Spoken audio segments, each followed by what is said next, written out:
I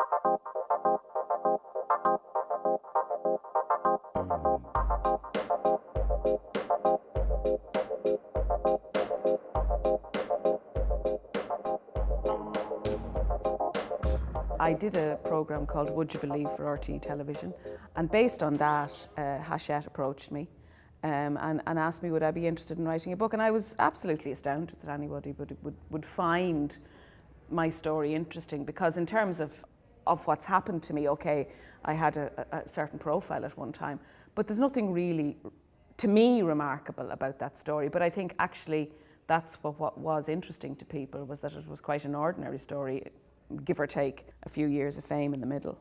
To write a book is a complete journey into the unknown, really, and the whole process of it was unknown to me, and I needed a lot of guidance and everything.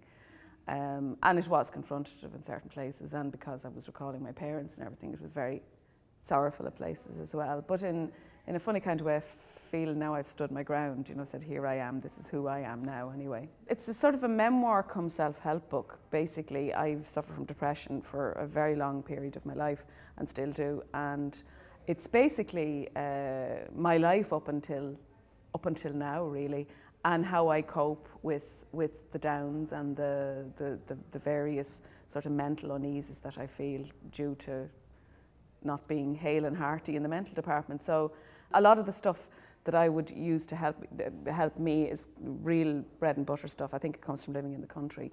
It's just, standing on your own 2 feet, quite literally. I offer my own discoveries vis-a-vis living with this thing, and in terms of the journeys that I have taken, and sort of my Buddhism, my yoga, various things I've learned through therapy, and just actually from living in the country, on the earth, there's a certain practicality I think that gives you, which, where sometimes I think therapies can be quite, they can feel quite nebulous when you're going through them.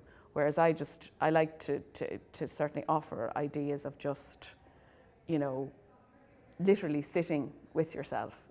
I read a lot. I'm dreadful at the moment because I've got the old Nordic crime writers habit at the moment of trying to wean myself off. I try to stay away from I know it sounds a strange thing, but it is part of the condition.